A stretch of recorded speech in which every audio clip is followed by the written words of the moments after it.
Here's the order I want to follow. We're going to deal with your motion for reconsideration and the issues surrounding that first.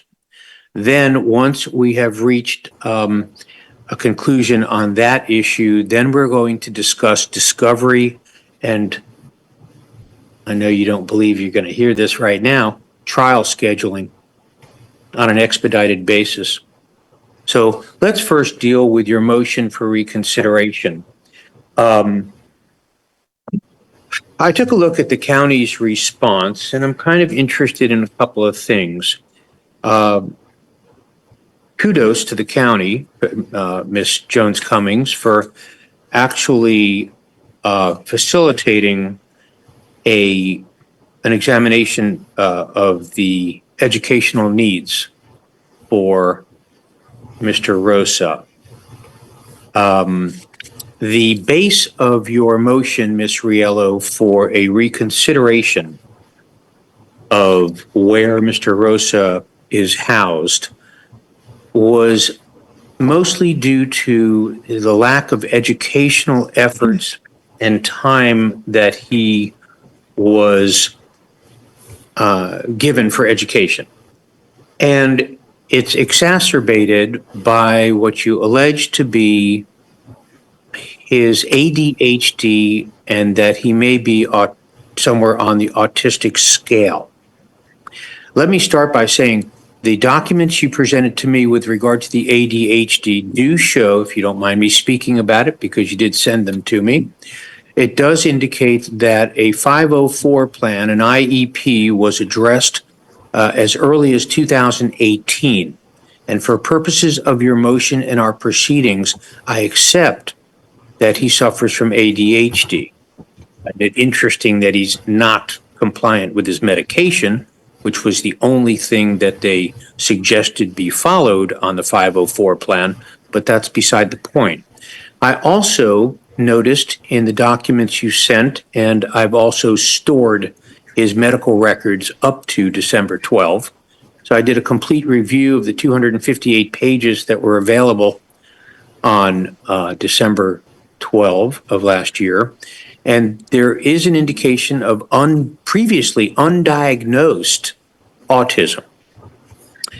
The doctors did some objective testing, and it looks like he's right on the borderline based upon the objective testing that was available as of December 12.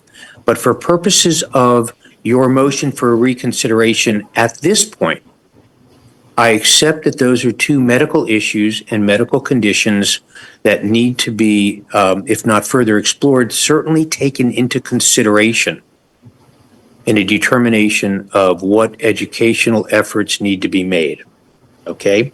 So, again, I commend the Miami-Dade Corrections and Rehabilitation because they are responsible for his safety. They are responsible for his mental health. They are responsible for his physical health.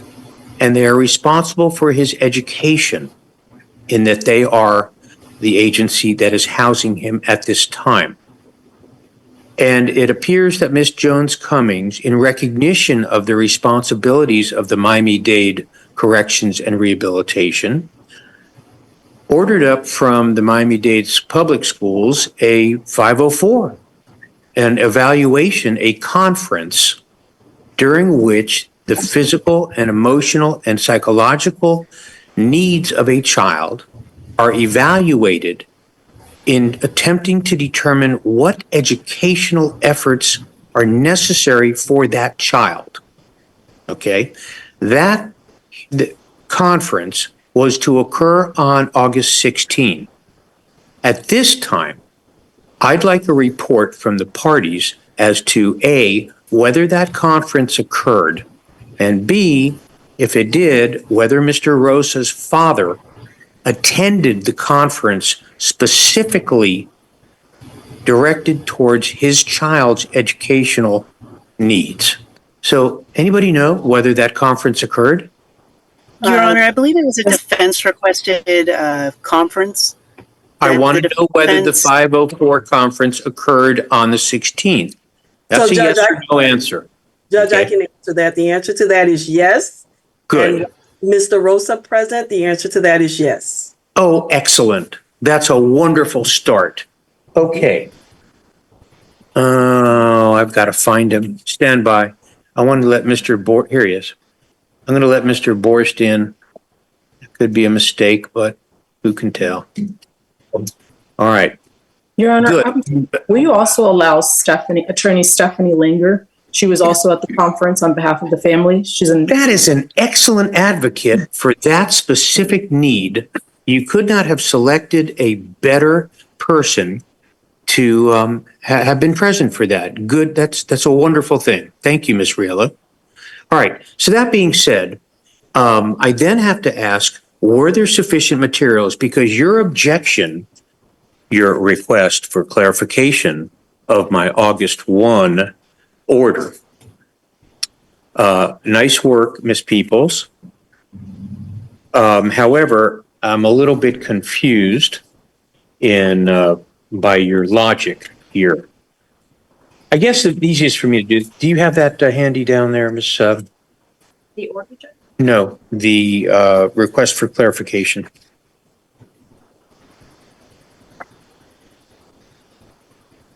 It seems to have skipped out of my materials. If you have it handy, Jed, that'd be helpful. Otherwise, there's one sitting on my desk, or I can pull it up on the screen. Anyway, so the first question is, did the parties to the 504 have everything they needed, or do they need more medical and pharmaceutical information? Does anybody know? I can. Your Honor, explain it, I can have Judge. Stephanie. Let me hear from one at a time. I Because it think. wasn't necessarily a private. Excuse me. Let me do this one at a time. Oh, thank you very much. Let me ask Ms. Cummings, because she may know, and then of course I'll get your position as well, Ms. Peoples. Ms. Cummings, do you know whether the Miami-Dade School Board people walked away with sufficient information to put together an IEP? No, Judge. The short answer is no. It is my understanding, according to Ms. Langer, that the materials have been sent, but the officials that were there indicated that they have not received anything. Okay, so what's the next step? The next steps were for Mr. Rosa to complete some documentation and send that back to Dade County Public Schools. In addition to receiving all of his records for their review. Then it's going to take about 60 days in order for them to do the evaluation, review the document, do the evaluation, and then to set another meeting with the family to discuss whether he's eligible or not. That timetable doesn't sound very good. Is there any reason why they can't do it more quickly? Your Honor, may I? I don't have an answer to that. All right. Now, Ms. Peoples, you wanted to weigh in on this. Let me hear from you. Your Honor, it was just a clarification that the defense had requested the IEP, not the Department of Corrections. Oh, good. In the request for the IEP, the initial meeting, the one that we're discussing now, it wasn't to actually, the school board has a certain function and order for procession. So that first meeting was to set things up towards the IEP, to get the family, to get the records. The school board has to do their own independent testing and analysis. So that was just that first meeting for the school board, so to speak, to get the parties together and move forward with it. Since then, we have sent records over to the school board that they didn't have at that specific meeting, but it wasn't a 504 nor an IEP at that very first meeting. Okay. Because it takes time to organize and pull in all the parties necessary, which is part of the reason for the request for clarification, because these are statutory outlined as to who's to participate, such that even the school board attorney can participate in these meetings. So that's why we're objecting to Patricia Jones Cummings' participation in the meeting. And that's kind of what we were trying to get clarification on today. Well, you raised the concerns not only of education, but also of the amount of time that the young man is in his cell, notwithstanding a visual check by a supervisor every 10 minutes. And from the information we gathered in December, they seem to pay very, very, very close attention to Derek. But my concern about your records were you raised these issues. And just like when you have asked for a competency determination, or you raise insanity or any other psychological issue, you've raised it. And now it's open. And since you believe it's a part of the reason why you believe that Miami-Dade Corrections is not the appropriate place, they're responsible for his conditions. Why would they not be Your Honor, entitled to, ma'am, I am actually legally permitted to interrupt you, but and I'll try not to unless it's really for order, but I'm going to ask you not to interrupt me. That's just not my the way apologies. the teacher works. That's quite all right. I sorry to have to say it, but it is. So if your allegations are because of his ADHD and autism, the jail is not sufficient, this jail is not sufficient, why would the jail not be entitled to be able to look at his records to determine if in fact it's as severe as you want some people to believe? And second, are there accommodations they could make? So it would seem that by raising the issue, you've opened the door to this. I'm going to suggest this, and tell me if it works for you.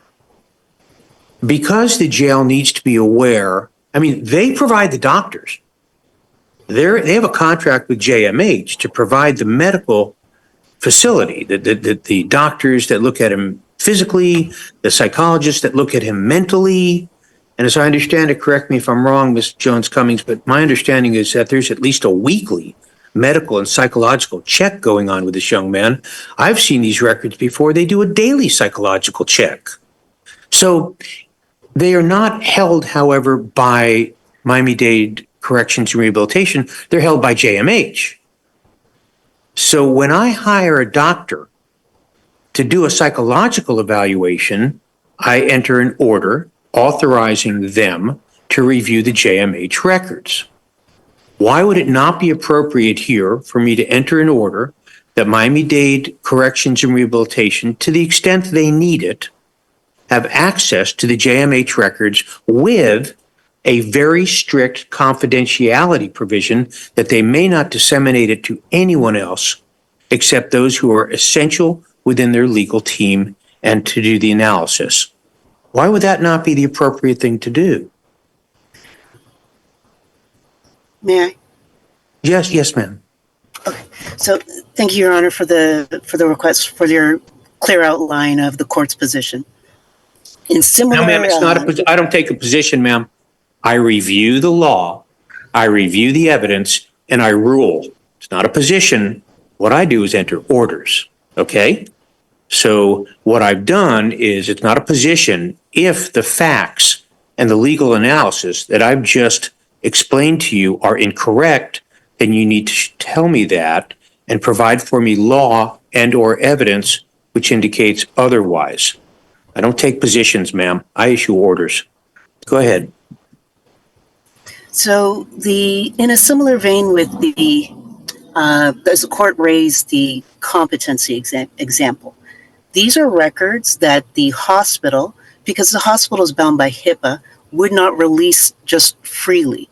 So Patricia Jones in the court, when the defense had raised this issue of autism, ADHD, provided an order and put in quotations autism and quotations these mental health issues, and asked for clarification. So in response to this request for the alleged autism that was testified to by several experts over the December hearing timeframe, that's why we then disclosed a portion of those records just to verify that the defense wasn't making this up. These are issues that were testified to in December.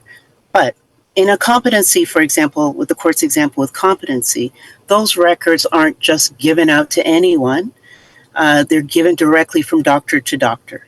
The defense does have access to these records, and the defense would hand it over. For example, if the court appointed a doctor, we would turn those records over to the court doctor. So this request regarding, and I'll first start off with the FERPA in terms of the education issue. These are evaluations and meetings that are standardized by statute So it's not a type of meeting where anyone can sit and participate unless there is a waiver by the parent of the child. So, for example, the school board attorney cannot sit in on these meetings without some sort of written waiver by that parent's child, or that child's parent, I should say. So that's why we're objecting to the participation in part of the jail attorney. She has no role in that substantive meeting in the sense that there's no position within the statute that authorizes or sets up these meetings for the jail attorney to participate. The school personnel for Miami-Dade that are coming in and out of the jail, yes, the jail has to search them, check them, make sure they're not some individuals with any criminal history are entering the jail with weapons, but the jail doesn't participate in those teachers' curriculum or in the teachers' meeting with these students. Good points. Right? So that's what we're saying. So Got it. Good points. And in the interest of time, allow me to interrupt you for a moment, because Ms. Jones-Cummings, it's not going to be your responsibility to figure out what educational efforts are necessary. It's going to be Dade County Public Schools, isn't it? That's correct, Judge. So do you, Miami-Dade Corrections Rehabilitation Legal, need the school records? No, Judge. Well, there we go. That settles that right there. But Judge, Now, may I yes. may I speak? I just also wanted to let Your Honor know that there are some exceptions that were not provided to you when it comes to HIPAA. Section 45 CFR 164.512K5I provides an exception for inmate medical information to be provided to corrections on a need-to-know basis. So I agree that not everyone needs to know the medical information for inmates, but there's an exception to HIPAA for correctional officials. Yeah. The way it seems to me, it's that there are certain responsibilities attributable to specific agencies. Miami-Dade Public Schools has the responsibility to provide the appropriate education to this young man, because that's what they do within our jails. Your agency is required to provide appropriate medical and psychological care to this young man. Under those circumstances, because this case is extraordinary, and because I accept from your proffer, Ms. Peoples and Ms. Riello, that Derek has previously been diagnosed with ADHD and may have autism, because the medical records I've reviewed show it to be an open question, sort of kind of a borderline situation.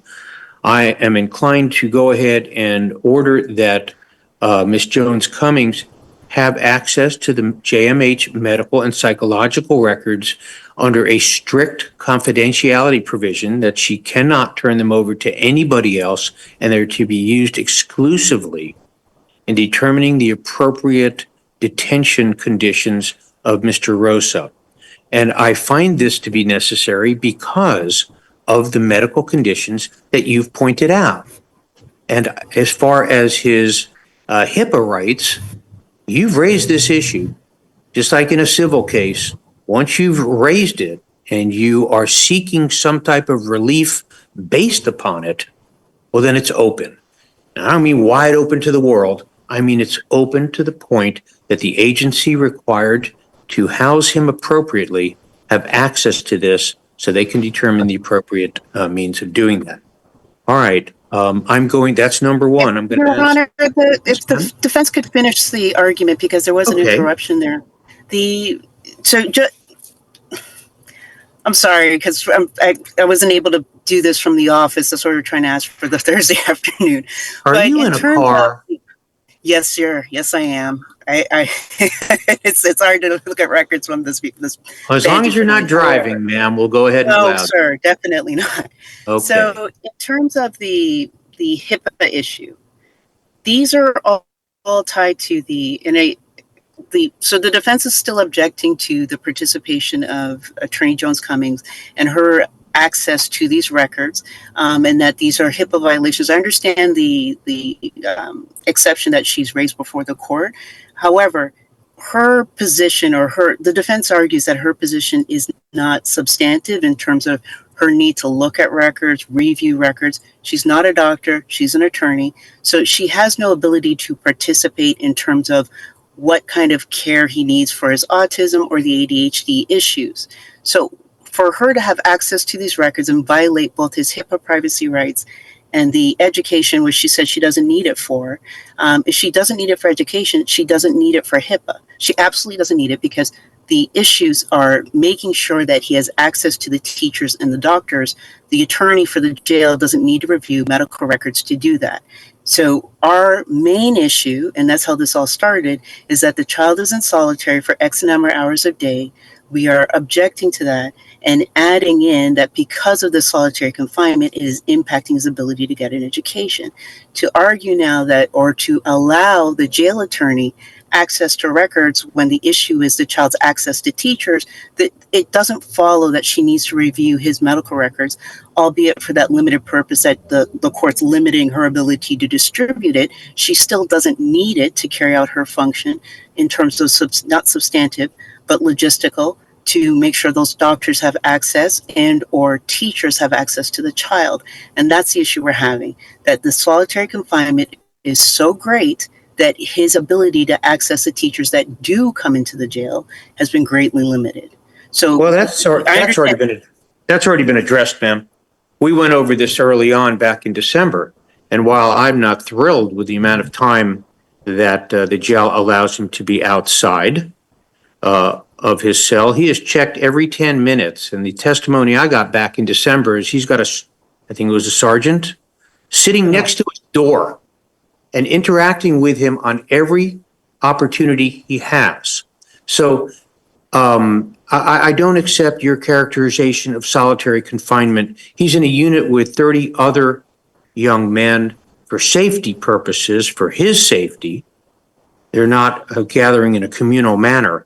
But I have to disagree with you in the standpoint of, if you are concerned about the conditions under which he's being held, then the jail should have full access to these mental health and physical health records so as to determine what needs to be done differently. I do agree with you, however, that the school records really are within the responsibility of the school board, and I would not, and I agree with you that I will not order that they be made available to Ms. Jones-Cummings. I am, however, asking, now let me ask Ms. Jones-Cummings if you would please prepare an order that allows you access to the JMH records. It should be similar to the orders that we issue every day, allowing our psychologist to review these. However, this order will have a very strict confidentiality provision that you may share it with doctors as necessary, your staff as necessary, but not beyond that. And it's not to be given over to the state of Florida, because your concerns are that you may have a defense hiding in there, or that could be construed from his medical records. But they will not be distributed to the state of Florida. They will remain within the attorney-client team of Ms. Jones-Cummings. Now, let me. Your Honor, yes. I know the court only allows for one attorney to make the argument, so I'm just going to pass this over to Attorney Riello to finish up, and I'll place it on mute. Super. Thank you, Ms. Peoples. Your Ms. Honor, Riello, did you want to add something to this? yes, sir. I just want to make clear the position, the very concise position, that because Ms. Jones-Cummings will not have any part in the creation, only the implementation of the plan, then it is our firm position that she should have no seat at that table. Oh, not so, ma'am. I'm interrupting you right now. No, ma'am. She is the attorney for the Miami-Dade Corrections and Rehabilitation. You have alleged that because of his psychological conditions, the condition of his detention is inappropriate. Well, she's the lawyer for that, for Miami-Dade Corrections and Rehabilitation. She's going to receive information, advice from other professionals, and she will be a part of putting it all together when it's presented to this court as to what Miami-Dade Corrections Rehabilitation and Miami-Dade Public Schools recommendations and plan is. I can't rule on your motion. until such time as they have a full opportunity to fully determine what should be done for Derek. And I'm not going to have any type of evidentiary hearing until such time as they have a full opportunity to fully analyze what they have here. Y'all waited 8 months to file this motion. Okay? I'm sorry. That's incorrect. You waited 7 months from December when I ruled to file this motion. Now that it's on the table, the jail is going to have an opportunity to address it properly and to bring to the court some type of intelligent analysis on what they can provide. And if it's insufficient, then we're going to have a hearing and hammer it out. But until that time, I'm not having an evidentiary hearing on this until they have the opportunity to complete an IEP and to review the records so they can determine from their experts what, if anything, they're doing wrong in the terms of his detention. All right. Can I say something further, Your Honor? I'm not sure what is necessary. That's my order. I understand, Your Go Honor. ahead. For record purposes, I have been informed by Attorney Langer, who was actually present during the gathering on the 16th, that there was no discussion of his educational plan. I think that in order to correct some of the statements that were previously made by Ms. Jones-Cummings, Attorney Stephanie Langer should address the court.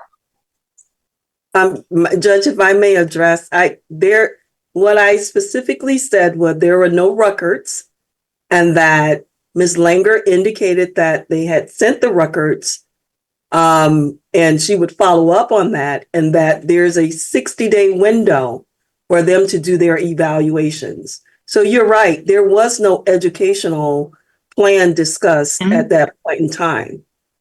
That's what I understood that we clarified earlier, that they are on the road to doing their responsibilities of a 504 plan, putting it together. And I will tell you, Ms. Riello, as talented and experienced as Ms. Langer is, she needs to start making some phone calls and moving this thing faster. Because that's 60 days. I don't really think that that's an appropriate time. This needs to be done because it's an extraordinary case in an expedited fashion. Okay? All right. Please prepare that order for me, Ms. Jones-Cummings, and I am going to ask you all again to cooperate on this so that if there's additional records, information, et cetera, that's required, or the presence of individuals, I'm hoping everybody will work together, because what we're concerned about, all of us, are the conditions that Derek is being held under, and I want to get to the right spot with this. So if you would. All right, we're going to change. Yes, would you discuss, are you opposed to signing an order in order to expedite the 60-day window? Oh, yeah, prepare one. Let's see what Ms. Cummings says. Now, obviously, people like the school board, they get upset when I start entering orders without hearing from them. But if Ms. Langer believes that she can put together something that will work and that the school board's not going to get crazy about, yeah, for sure. I'd like to see this done as quickly as possible. Thank you, Your Honor. I'll prepare an order today. If you would pass it past Ms. Jones-Cummings, so at least she has some notice. I don't know what standing she has to object to anything there, but I'll want to take a look at it. And if I need to speak with Ms. Langer, I don't know if I'll cross that bridge when we get to it. Okay, I want to move to the discovery issues now.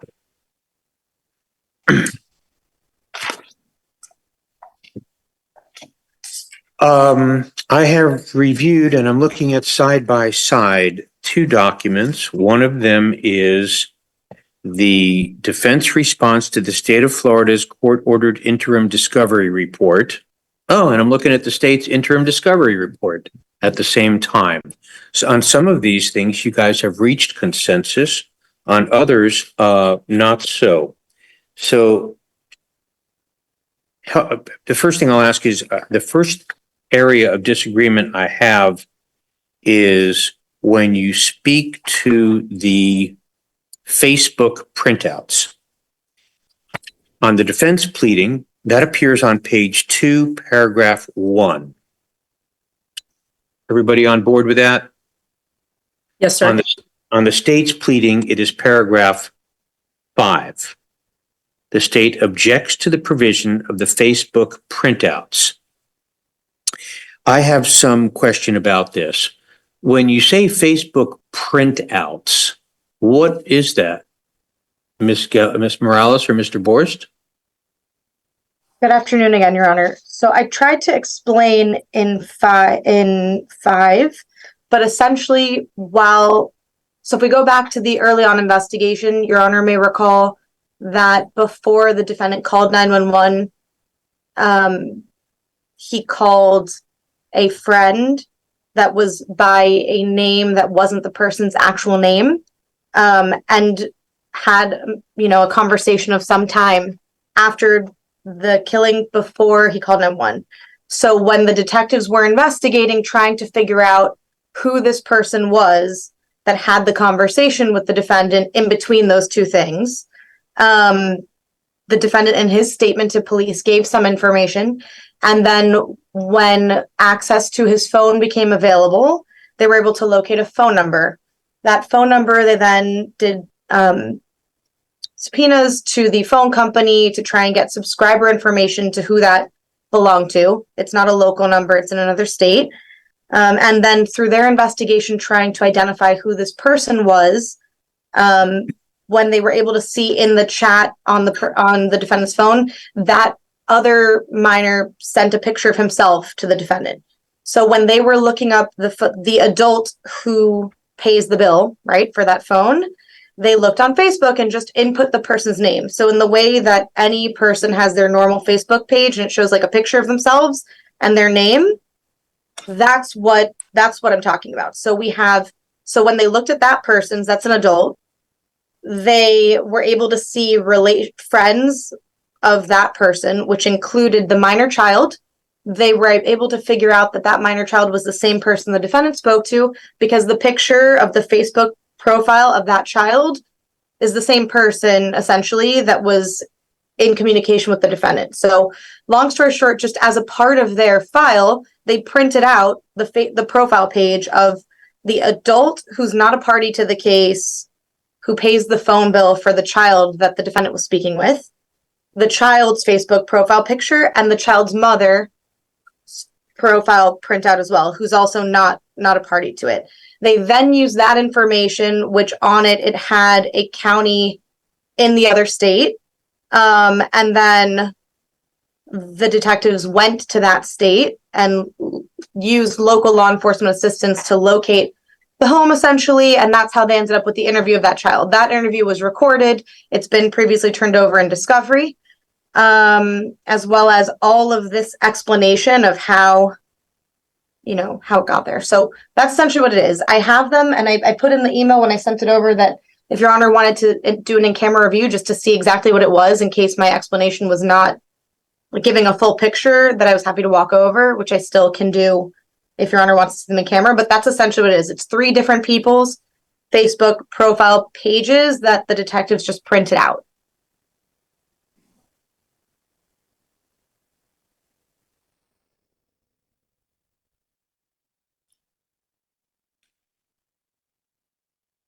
So I guess the questions I need to ask are, Ms. Riello, why is it discoverable under 3.220? Well, Your Honor, I think that, I imagine that part of the reason why Ms. Morales has all of this information regarding the steps taken throughout the investigation is because she's spoken to the detectives. I assure you I've read all of the discovery, and nowhere in there does it lead me step by step to what Ms. Morales just said. It is discoverable because according to Rule 3.220, subsection B1B, a statement, which is what the state is citing as an objection to why this is not discoverable, is specifically intended to include all police and investigative reports of any kind prepared for or in connection with the case. I believe that we have the right, in order to explore all viable theories of defense, to be taken through those exact steps that the investigation took lead detective Elosegui through. All I know about these printouts, and that's why I also call them printouts, is because on page 7, as I stated in my motion, of the detective's report, which I have read several times, he himself points the reader to refer to the printouts. Okay, I'm going to stop you right there. Ms. Morales, Obviously, your detective has it in his case file. I'm assuming he has these printouts in his case file. I'm sure he does, Judge, because he gave them to me. There you go. I tell you what, Ms. Riello, when you take his deposition, you can ask him to show them to you then. Whether you need copies of them after that, we'll litigate that later. Does that work for everybody? All right, I'm going to also ask you to note this as one of the things that I expect to see in an order that one of you will prepare for me, or maybe Mr. Frankel will, when we're done. Yes. So with regard, yes, ma'am. I'm sorry, Judge, I don't want to interrupt. When the video recorded statement of that minor child was turned over, his face was blurred. If we are turning over the one of the minor child, may we blur his face? Well, you're not turning it over yet, ma'am. All right, understood. But if we get there, may we blur? Yeah, if we will cross that bridge when we get to it. At this point, the defense will have an opportunity to get a look at it during the deposition, and if there's need for them to have copies of it, because we're talking about identities of juveniles and things that I believe are appropriate under the protective order provisions of Rule 3.220. But if it becomes an issue after you've seen them during depo, we'll work on that then. All right. As to, I think the next area that the defense raises, second. Text messages between Detective Elosegui and Mr. Ramos. Now that goes to paragraph 6D of the original, of the third motion to compel, and it refers over to paragraph 9 in the state's response. So paragraph 2 in the defense pleading, paragraph 9 in the state pleading. Text messages between Elosegui and Ramos. The state indicates this should be denied as they turned over the text messages between them on June 24 of this year, and they are not aware of any additional messages. The defense, on the other hand, asks me to order all additional text messages after October 19, 2023. So are there any text messages between the detective and Mr. Ramos that have not been turned over to the defense? Ms. Morales? I don't believe so. Upon receiving this again, reached out to Detective Elosegui and asked, and was advised that the only message was what had been turned over, which was when Mr. Ramos sent a couple of pictures, I guess, from a baby monitor, and that was it. So I know both of them are subject to deposition. To the best of my knowledge, that's all that exists at this time. And excuse my ignorance in this sense, but you guys have access to all the discovery and you've been working super hard. I only get what's brought before me. Okay. Right. I'm assuming that Mr. Ramos is the stepfather? Yes, he's the father of, yes, he's the stepfather. And the father of the infant that was in the same room at the time of Miss Garcia's death. Okay, Yes. Good. Let me say this, because I'm running into this issue in other cases. I'm going to ask that you make sure that Detective Elosegui understands that his communications by text with Mr. Ramos, who I'm sure is some type of witness for you in this case, that those text messages are discoverable. They are statements of witnesses, okay? They are not to be deleted. They are not to be destroyed. And any text messages between the detective and a witness are to be turned over under Rule 3.220. I will let him know, Judge. Ms. Riello, you will have an opportunity to depose, obviously, these two witnesses. And if there are any text messages that you learn about between them, you will inform the court. We'll order them produced. Okay? Your Honor, and just to make the record even more clear, Sure. I don't know, obviously I don't know, but I have, as I've said, I've reviewed the discovery. I've done so thoroughly, and it appears to me with certainty, based on what has been provided, that at the very least on November 27th, 2023, there were additional messages on the same thread that the state previously provided. So I am asking, and I could, you know what, I could go ahead and file another motion and I can attach that as an exhibit. Let's do that. Okay. And in fact, perhaps if you guys were to pick up the phone and speak with each other, Miss Morales, you might call your detective and identify those specific dates and see what you got. Yeah, should I be happy to? From what I know, that's all there was, but I'm happy to tell him to look specifically back to that date. You're under an obligation to turn him over. And Yes, if you don't see him in the next week or two, Miss Riello, you'll let me know by way of a motion. But the state is on notice that they're required to turn over the text messages. You've put them on notice that they may be missing some. And let's make the second thing we're putting in this order. All text messages between Detective Elosegui and Mr. Ramos shall be produced. All right, paragraph 3 in the defense pleading at page 4 corresponds to paragraph 10 in the state's pleading. That deals with Detective Elosegui and Mr. Verdecia, who, what I'm learning about from your pleadings, cleaned up the murder scene after it had been released by the police. The state indicates that they or seem to say there are no text messages prior to today, and that they have sent a video that Mr. Verdecia took while he was cleaning the bloody murder scene after it had been released. Is there a reason to believe, Miss Riello, that there's something else out there?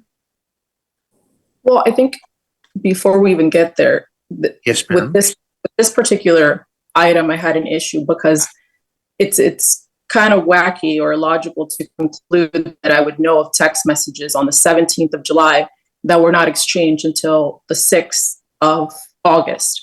So again, I'll repeat, I don't know what I don't know, but reviewing the discovery that has been provided so far, I do believe that there are additional text messages between Detective Elosegui and Luis Verdecia.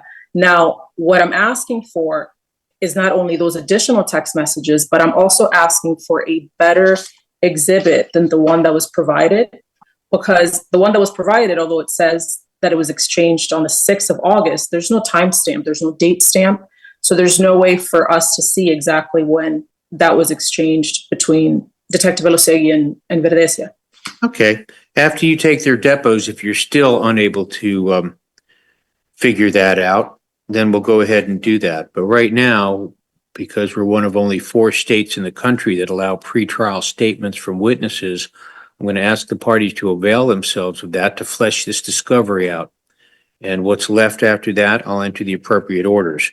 But based upon a belief that maybe they're out there, I'm not going to enter an order based upon that. You'll take their depositions. I'm going to move now to the Hialeah Police Station footage. From the time that Derek Rosa was dropped off by Detective Gutierrez until the time he left the station. The pleadings here, that's paragraph 4, page 5 and 6 of the defense pleading. And it is paragraph 11 of the state pleading. Now, obviously, something that is in the hands of a police agency is constructively considered to be in the hands of the state attorney's office. But when we look at reality, this CCTV footage is in Hialeah and it's held by the police department there. Ms. Morales seems to indicate that her inquiries show that they're no longer being retained by Hialeah Police Department. Is that so, Ms. Morales? Yes, sir. When I received that, I reached out to just try to confirm if they exist or not. So if they did, I could get them. And I was told that whatever there would have been from back then at this point is past retention date. Okay. Now, I also understand from your pleadings, Ms. Riello, that you have filed a Chapter 119 request for the production of these materials, and that the response, let me see if I can find it again. There we go. And the response you got was that they are privileged or exempt from public disclosure pursuant to Chapter 119.071, 2D, and 3A. So my question to you is, do you believe that Hialeah is correct about that? I don't know that I could know that, Your Honor. I do think that a court No. order. Do they fit under those exemptions? That's the question, ma'am. Oh, the answer would be no. I believe that it's discoverable Brady material. I think No, that, ma'am, why do you believe it's Brady material? Your Honor, because we're talking about a 13-year-old child that was transported at almost 2 hours. Okay, he was in a cop car, and the only video that I have of my client is when he was being interviewed at 2:46 in the morning by Detective Elosegui and the other detective that was present while Ms. Morales was in the room. I believe that anything that happened, I don't have any video footage, and I believe I'm entitled to it from the time that that child entered the station until he left the station. The next footage that I have of that child is when he's being booked. So I could prepare and I could supplement the court in writing with why I don't believe that the response by the city that they are exempt from public disclosure does not apply. But I think what the key is, it's either exempt or it doesn't exist.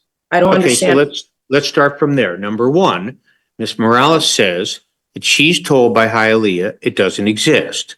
So the best that the state of Florida can give you is it doesn't exist. Now, in the interim, you've said this is Brady material based upon your presentation and how I asked, why is it Brady material? You have given me nothing to indicate that it is exculpatory. So I do not allow my silence on this to be in agreement with you that there is Brady material there. But let's go to the 119 issue. You have made a public records request and they have said it's exempt. If you believe that Hialeah Police Department is incorrect legally and that it is not exempt, well, then you have the appropriate remedy under Chapter 119, and I suggest you take it, and that is to sue Hialeah Police Department. I accept the statements of Ms. Morales that it has been represented to her that they do not exist any longer, and you might want to check with Hialeah because we've been going through this for years. All communications tapes used to be gone after 90 days. Storage facility now for electronic evidence is much more expanded. But if Hialeah if they don't have it, they don't have it. And your request for it, as indicated here, is pretty far down the line. So I'm going to leave it as this. I will not order anything with regard to that video. It has not been clearly delineated as containing Brady material. And you can pursue your Chapter 119 remedies with Hialeah. I'm going to move now to the second section of your pleading, Ms. Riello, and that is the motion to compel discovery related to DNA evidence. I didn't find anything in the request for DNA that was not discoverable under Rule 3.220, and I think I previously ordered it to be disclosed. How are we doing on that? May I, Your Honor? Go ahead, Ms. Morales. State, how are you doing on providing the extensive materials on the lab? We forwarded the defense motion to compel. And as we indicated in our response to the court that we did not have an objection, we forwarded that motion. They put everything that the lab believes was responsive, and I guess their entire file on a disk. Our office went, picked it up, advised the defense on the 12th of this month that we had that available for copy and inspection. They reached out, and then that was hand delivered to the defense on August 14th. Wonderful. So Does that adequately respond to your request in this area, Ms. Riella? That does, Your Honor. Thank you. Excellent. Good. And I happened to see Commander Stoyloff a couple of weeks ago. We did a visit. The judges were afforded a visit to the lab, and we did get a look at their operation there. They're working hard. Okay. The next thing is on page 7 of the defense pleading, and that is paragraph 611, all reports and partial reports from any and all communications platforms, including Discord, Google Chat, Slack, WhatsApp, iMessage, and any other communications platforms. Now, the state has indicated that they do not have possession of any Google Chat or Slack. And that the WhatsApp messages and iMessages are on the phone extraction report that have been provided. Is there anything that is still lacking on the request for Discord, Google Chat, Slack, WhatsApp, and iMessage? So I did locate the very, very small response that was received by the detectives for the search warrant for Discord. It does not have any chat. I don't think that they keep that. But what it essentially just has a subscriber information. I just sent that over just before this meeting because I located that. Otherwise, everything else, the complete forensic download of the defendant's phone, including all the deleted items, was turned over, I want to say a while back. I'm looking just to see the day, but all of the communications and it's very voluminous, but the messages between people, everything that we believe exists is contained therein. Okay, Ms. Riello, in your request, you indicated you were still missing the Discord production. Have you guys gotten that yet? We have not. Okay. What I'm saying is I sent it literally just before this hearing, but there's almost nothing in it. There's no messages. It's just subscriber information. All right. If you don't have it, you'll let us know and we'll include it in today's order. But the state says they provided it to you. Now, the last matter that you bring up that's lacking is you've requested any and all police reports, rap sheets, body worn camera, and 911 CAD reports. Then you give me a nice graph here of what has been provided and what has not been provided with regard to body worn camera. Looks like you got a lot of body worn camera, but that you're still missing a lot of reports. Or unknown. Okay, so all of that, these cases take a long time for the detectives to get all the reports done, although it looks like you're getting it done pretty quickly for this type of case. When we last discussed, and I want to overall talk about the progress and what can be done in discovery. The last time we spoke, y'all indicated that you had depositions scheduled for the end of this month. Is that still so? Yes, Your Honor. That a yes? We That's a did have yes. some, Judge. The defense canceled some, but we have a lot of others still this month and next month. Okay, good. Because regardless of where Mr. Rosa is housed, this is an extraordinary case because of the age. Both parties here have the right to present what they want at a trial on this indictment. The state has the right to charge what they believe they can prove, and they've done so. The defense has the right to adequately investigate, do discovery, and present at trial if the case proceeds to a trial. What I want to ask of you is, what's the absolute fastest time period that we can get this case to a trial date? I have an answer in my mind, but I'd like your thoughts as well, because of any case that I have seen in 14 years, this one's got to move fast. Okay? So what do you think would be the earliest time we can get this case to issue? Ms. Riello, you got a bunch of depositions and discovery to take, not to mention mitigation efforts. What do you think? Your Honor, I think that if the state, I think Your Honor can appreciate and can see that as soon as we receive discovery, we're going over it. So it's really a matter of when we receive it. If we receive all of the outstanding reports, and which we will review in an extremely expedited fashion, then we could speed this along. But if it takes 3 months to receive these reports in body worn camera, and then the officers show up to the deposition without them, then we're getting delayed. I assure you that we are not delaying this case at all. Ma'am, I'm not even suggesting that you're delaying this case. I know, My Your Honor. question is this: if we pulled out all the stops and gave Derek the effort that he is entitled to, how fast can you get this case to a trial?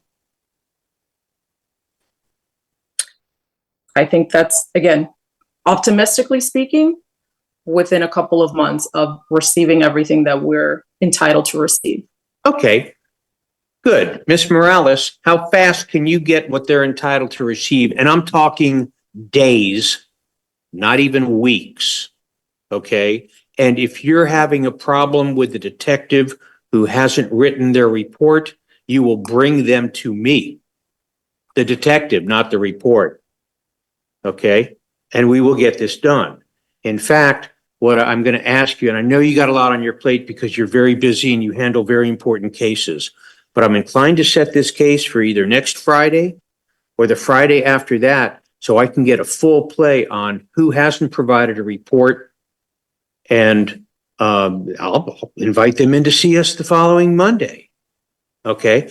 You might want to let the lead detective and the lieutenant in charge of this squad understand that it's going to take real priority. Judge, may I? Sorry. Sure. So, Mr. Borst and I have been looking through, as you'd imagine, we have received so much evidence, and I've been looking through while I've turned over a lot of items. We are going to go item by item and witness by witness to be sure that every body cam was sent. I believe the last of the reports have been completed, and I will, by mid next week, I was going to say the end of this week, but I want to give myself too much time, by mid next week, be able to confirm and turn over the rest of reports and body cam that exists, with the one caveat that I was going to jump in, but I didn't want to interrupt earlier, that as we mentioned, there are some depositions upcoming. And as we've been reaching out to witnesses to discuss their roles in the cases in preparation, for example, Officer Gutierrez, who was the officer who whose body cam was with the defendant, because he's the one who was with the defendant from the time he was taken into custody until he's taken to Hialeah Police and up into the interview room. We turned over some time ago the only body cam we were aware of at the time, which is 3 hours long, back in May 6th. In meeting with him this week and discussing with him, he believed there was an additional video that we did not have. It turns out that there was one. We had somebody go by date and time by that officer, and it just wasn't issued with that police case number. So we've just had that sent to us. We'll be able to turn that over. So there's additional footage that might not have been correctly categorized that we're learning about as we're preparing further, and we'll continue to turn that over. So that's the only thing that I will go double check to make sure that everything we have is sent. I know that happened with Officer Gutierrez, and I believe, Mr. Borst, correct me if I'm wrong, Officer Acosta also mentioned Acosta. So when we were meeting with him also in preparation, he let us know that he was pretty sure there also was more video. And so we are having, and the Hialeah Police Department has been very helpful. Sergeant Jean DeLima is going manually through looking up dates and times and people to try and make sure that there's nothing else that should be associated with this case that isn't. So that's may I please say something? Sure. Officer Gutierrez and Officer Acosta are both set for Monday, August 26th, and they've been set for months. Excellent. I would request that we get the video Morales just found today. If she has it, she sent it to the We were just trying to do it today, and as we're trying to download it to send, it truncated. So as soon as we're done with this hearing, you will have those. There you go. Okay. Well, I'll tell you what. Thank you, both of you, all of you, for working so hard. But I'm real serious about getting this case done. And if you're talking about a couple of 3 months to get this done, that would put us in a posture to envision a trial December 2nd with full hearings on the 3 days immediately prior to Thanksgiving. And I'm ready to clear the decks and get everything ready to get this case done as quickly as humanly possible. It requires a lot of work on your parts. I recognize that. But again, this case is extraordinary and is what is required to be done.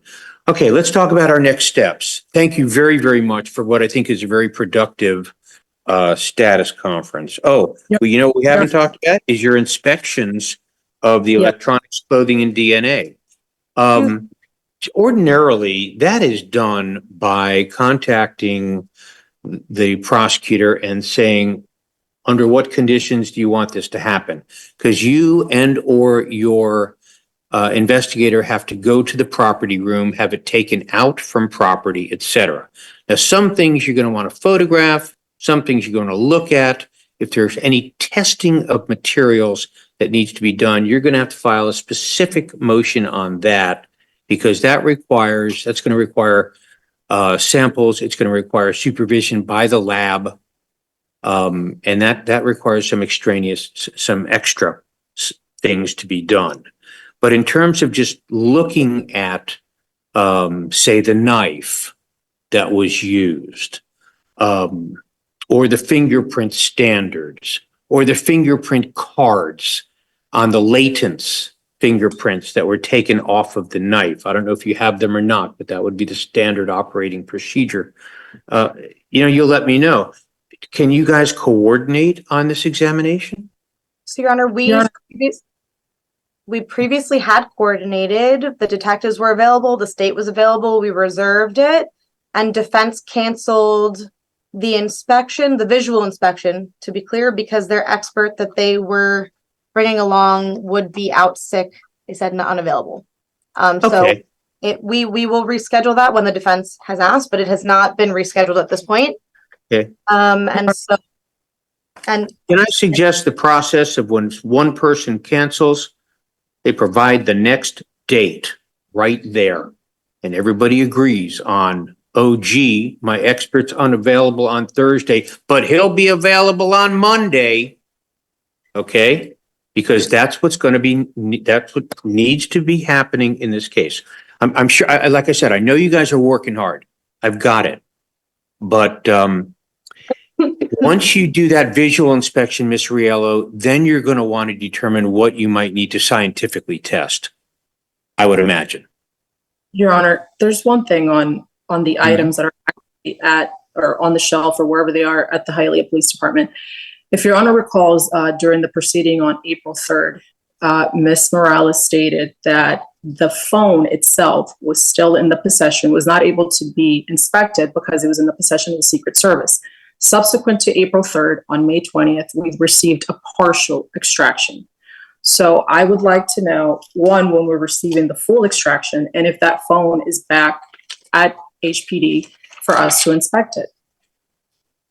no, Judge, they have the complete extraction. What's been given to them was the complete extraction. If you'll recall, what happened was we did not, I don't remember at which date, but it's been months. The initial extraction did not have the deleted items on it.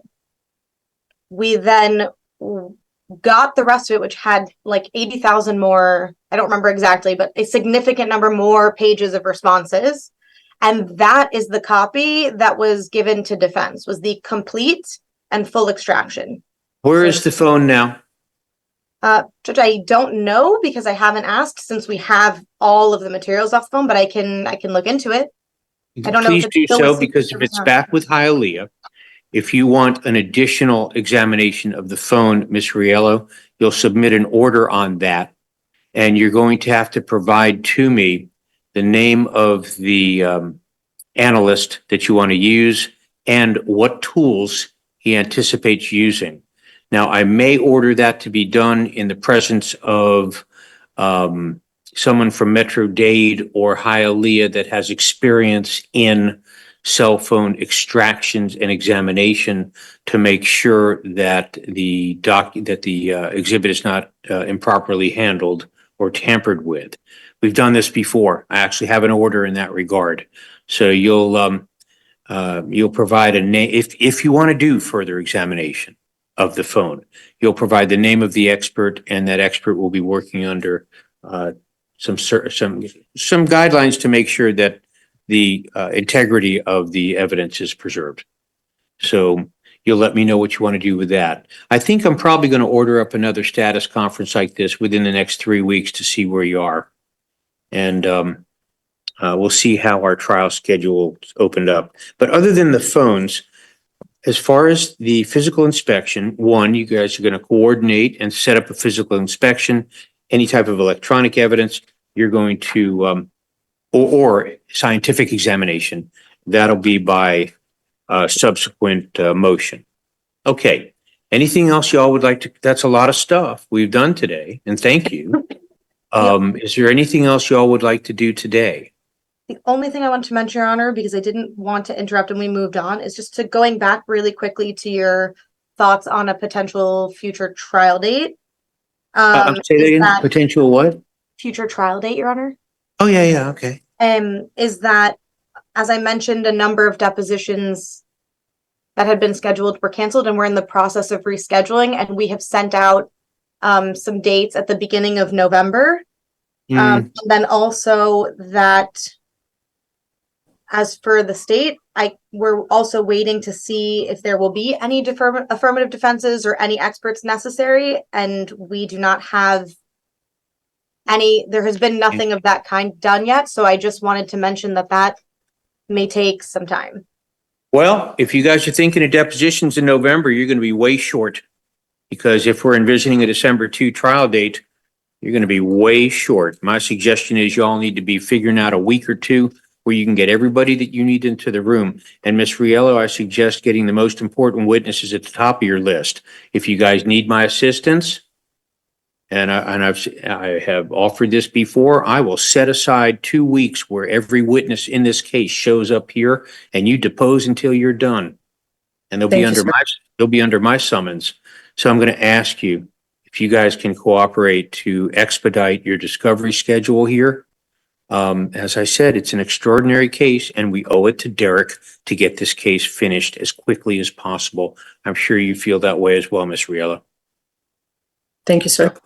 All right, so I'm going to ask Mr. Frankel to prepare this order with regard to 2 minor matters that we've done. First off is just to recap, the Facebook printouts will be available at the time of the deposition of the detective, and any further disclosure of them will be after motion. I've ordered all text messages with regard to Alosagi and Ramos.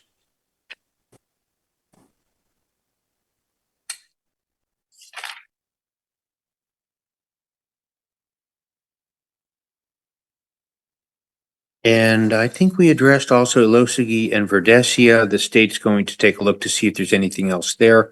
Or I think I may have left that just to see what you got after a deposition. Okay.